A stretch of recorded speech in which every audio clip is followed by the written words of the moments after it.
All right, so that one didn't record, so I'm gonna do it again. Um,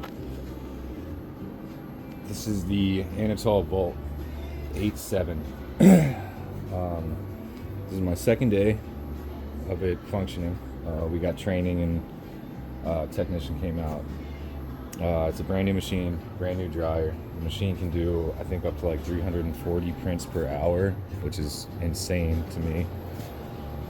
Because I'm used to manual, that guy.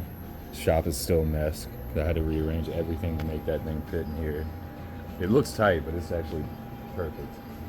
I don't remember what this dryer is.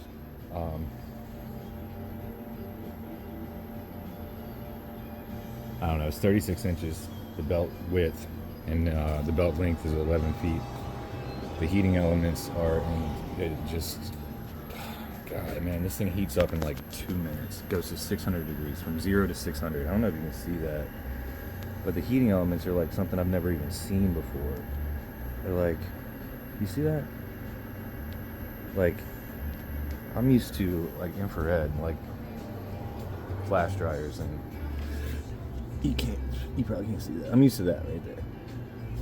So this whole cabinet is filled with those heating units, and it's I mean, I think this thing could roll. You could probably go put this at like 700 degrees and turn the belt way up. I don't know, we'll see. So this is cycle printing, which I'll go over again since it didn't record. Let me see if I can print and do that at the same time, actually. See if I can keep track of everything. So I just stopped it because I ran out of black ink. But if you stop it, you can, it just pretty much pauses, and then you just restart it where it was. So yeah, cycles. So I've got cycle number 1. I've got it printing 3 strokes on head number 1, which is the black. Okay, I'm doing a black base on this. I don't know why, but I do that sometimes because I think it looks really cool. And then it's flashing. Head number 2. Sorry. So it's going to do that for all 8 shirts. And then as it comes back around, it's going to switch to cycle number 2 automatically. I've got it set to 2 more hits of the black flash, and then 4 strokes on the white, head number 3. It's clearing really nicely.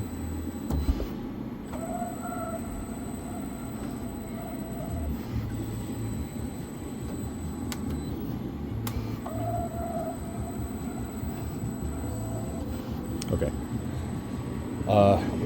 That click I just did, you can adjust your flood bar pressure and your squeegee pressure on each individual head, obviously, as you see fit, as you need it. Because every ink is going to print differently. So that's cycle number 2. It's doing the black, the flash, and then the white. And then I have it up. Then I have it set to do the flash again, so it'll flash that white as it comes back around. And then I've got it printing another 2 strokes of the white. So that's cycle 3. Cycle 4 is going to flash and then go to print head number 4. 4 strokes on that. That's the blue screen. Then it's going to circle back around. It's going to flash. Then it's going to go to the red screen. 4 hits of that. So that's cycle number 5. And then it's going to flash again, and then go to head number 6, which is the green screen, and then flash, and then it's going to go back to 6 again and do the green again for more opacity. So I know that sounds like way too much and not very efficient, but I'm set up for manual. That's all I've ever printed is manual. So all of my repeat customers, all of my screens are set up for manual printing. This is also the only printer that I know of that you can use this like 24 by 22. What is that? 24 by 22 screens, and then also the larger ones, the automatic ones. So the print sizes can get much larger, but I don't have the money to reinvest on all my screens. So I'm just going to take it really slow. I'm going to use the screens that I have, and I'm going to run it for now as needed. I'm going to run it as a manual because I can start this, walk away. Sorry. I can start this, walk away, and do something else. We're a very small shop. It's just two of us right now. So we do a lot. We do vehicle wraps. We do graphic design. We do custom signs. I do some welding, fabrication, stuff like that too. So once this job is set up and you're happy with it, you can walk away from it, let it do its thing. You can go do something else, make some more money, chill, do nothing. And then it'll once it's done with all of its cycles, it'll stop and it'll beep. So you'll know that it's done. And then whenever you're ready to print again, you can just load up another 8 shirts and walk away and do the same thing. Or you can stand here and make it as efficient as possible and roll through 300 of them, you know?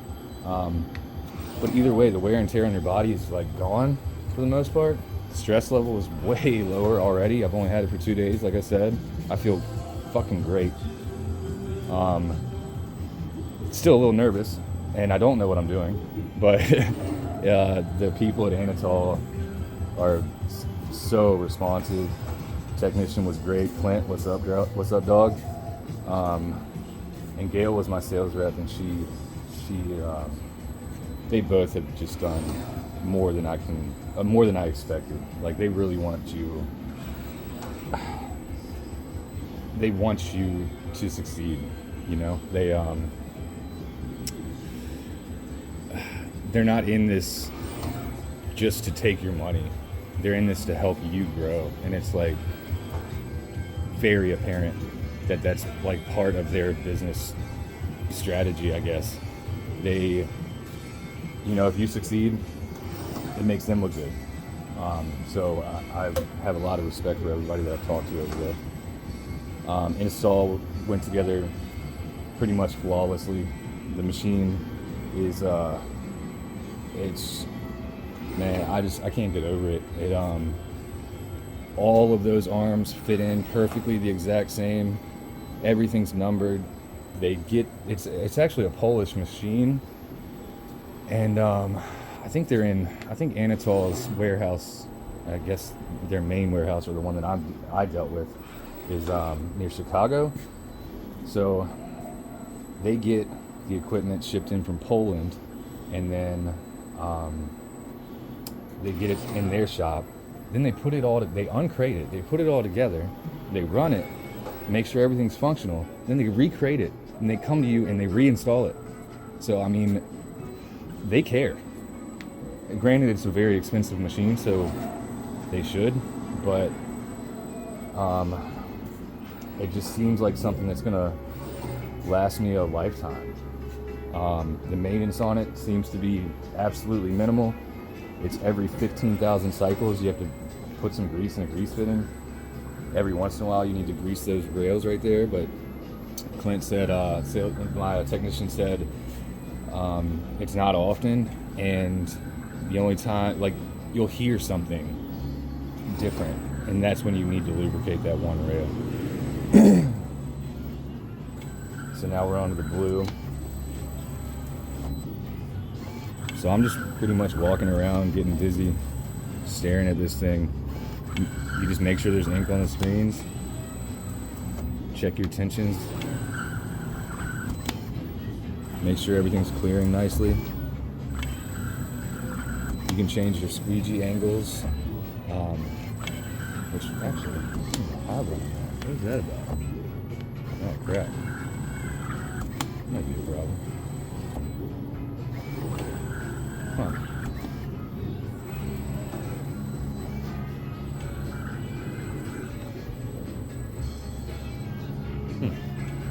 It's actually printing pretty well though. Maybe I should change that. Let's do that. Let me just see what the difference is. So in order to get your squeegees in and your flood bars in, you have to load the screen first, and then you have to load your flood bar, and then you load your squeegee. In order to load your squeegee with the flood bar in, you have to change your angle of the squeegee to like 0 so it'll fit. And I think I just forgot to change that blue one, but I didn't even notice. So it's printing okay. I want to change it just out of curiosity though. So you can just stop the printer. It'll finish its cycle. And you can bring that screen with you too. The thing rotates all the way around the machine. Here's your emergency stops. So that'll shut the machine down so you can't get run over by it. And then you just loosen and rotate. So far 15 seems to be doing really well. And you just lined up with that bar, that line right there. I don't know if you can see that. Just that little line on the squeegee. Just set that at 15. And while I'm at it, I'm gonna check all of them, make sure I didn't screw those up too.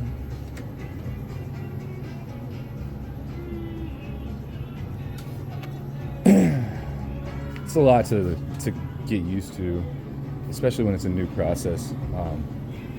But it's already been fun. I never thought I would say screen printing was fun. I mean, I love screen printing, but it takes toll on you, you know. So, all right, so now, you know, it's still in the same spot. I didn't index it. I didn't move it. So I can just push auto print and it's going to start right back up where it left off.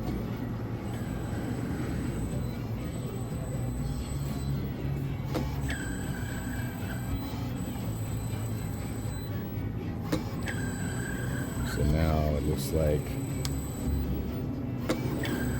that's not good. Oh,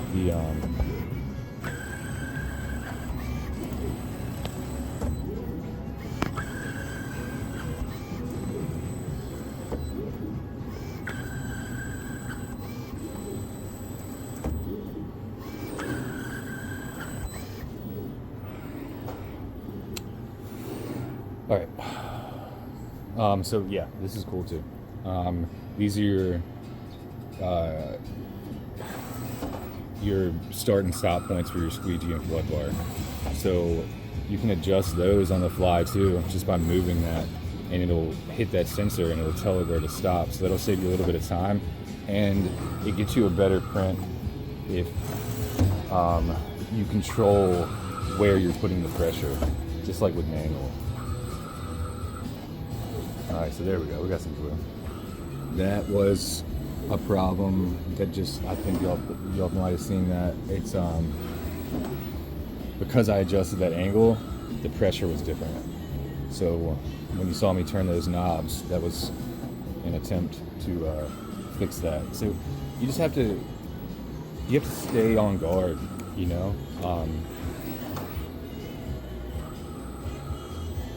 But the prints, I mean, just those edges, man, they are clean.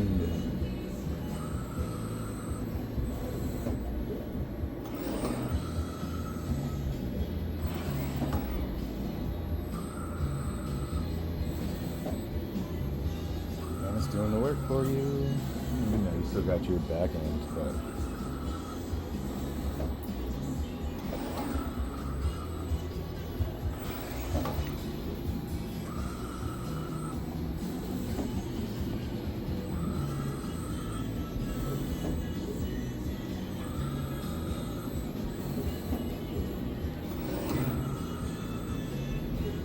so where are we at? We're at cycle, this one's cycle 6, 5, whatever.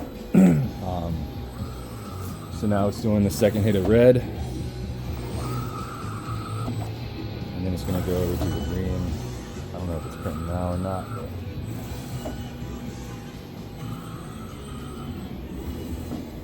and a lot of this might be overkill the way I'm doing it. You know, it just makes sense in my brain right now, and I'm just getting used to the machine. You know, I'm not I'm not in a rush. It's Saturday afternoon right now, and I'm screen printing, so that's different for me.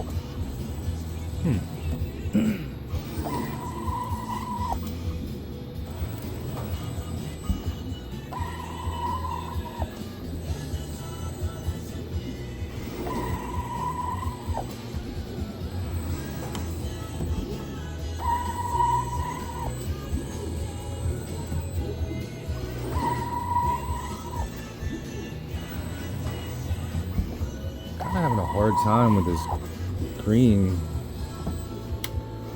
clearing on one of the print arms. I'm sure it's operator error. So I just turned up the tension on the flood and the squeegee, the pressure.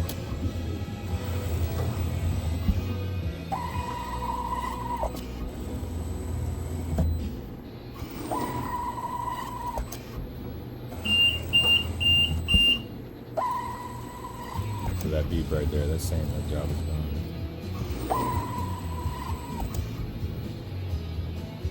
See, that one right there, just on this one head, I mean one arm,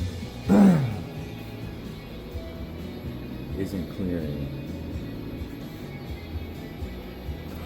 I'll show it to you a little closer. So it's just on this one. I'm wondering if maybe the pallet is slightly lower on this.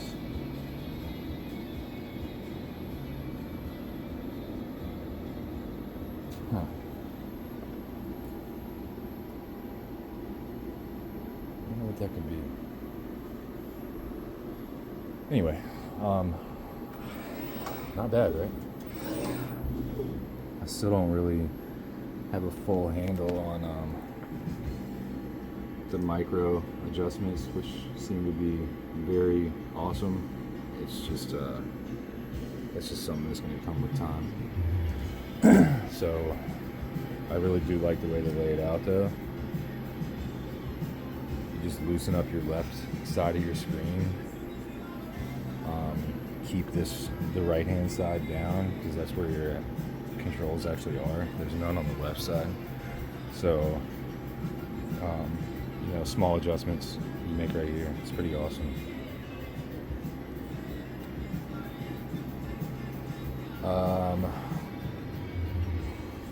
Lasers. Everybody loves lasers. Yeah, well, I'll keep the videos going as I learn. Hopefully it'll help some people out. I would like to have some more information from somebody that has been printing for a long time. So maybe I